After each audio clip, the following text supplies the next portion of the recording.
counters that one. Therefore, this one comes into play and stops. But if I wanted to counter that flow, I simply just cross over like that. And again, they're both equal here unless it just depends on who has more sensitivity and gets there first. Okay. Now I can counter it with my forearm, or I can counter it with my stick. Just like that.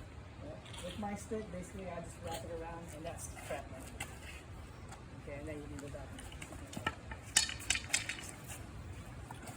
But the idea is, again, once you play in this way, you go down and you go like that. See? And then you go. You have a lot of options there. Okay? If I go like this and counter it, see, look, it goes back inside. See? I capture the hits and I strip it. Okay? So whichever way you choose, you should be able to kind of follow that. See, I just went back to that. Does that make sense? Because here I can just strip. Very easy strip. Right? Nothing fancy, just basically position of the wrist.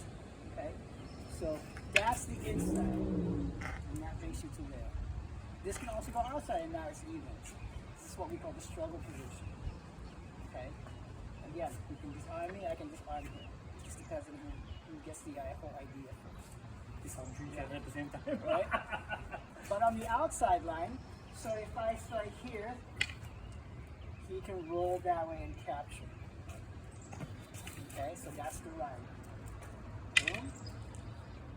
Just like that. Okay? So for me, if I wanted to counter that, not this inside. Outside. So he rolls on the outside line, I can just bring it back in again on that side. But you have to be sensitive to it because once it gets to a certain position, there's no place of return. Okay? It has to be tied correctly, or if I go through the pressure like that, then I come back. So I can override it. And then I just strip like that. Also from the outside, you rise it up and low. That's it. Okay, so basically same as going on the outside line from the inside. Okay. Now, if I wanted to ride that and I go here, he goes in and I'll just ride it from the inside and I'll hold it.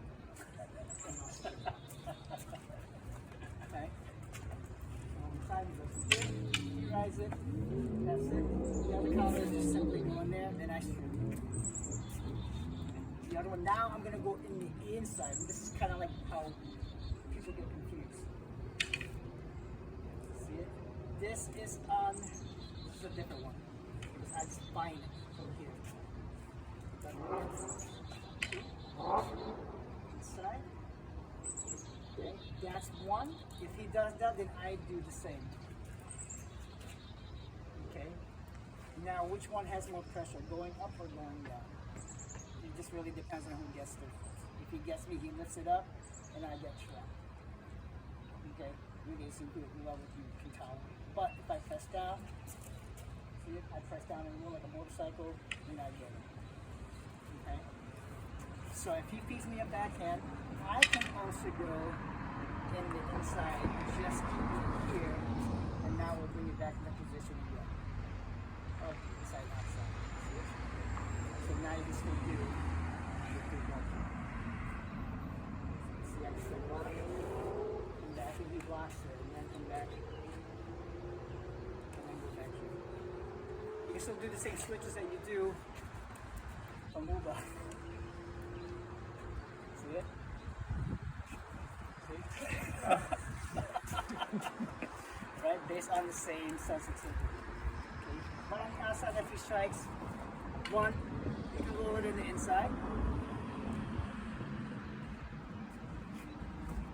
Roll it over and then capture. Okay, that's the most important part.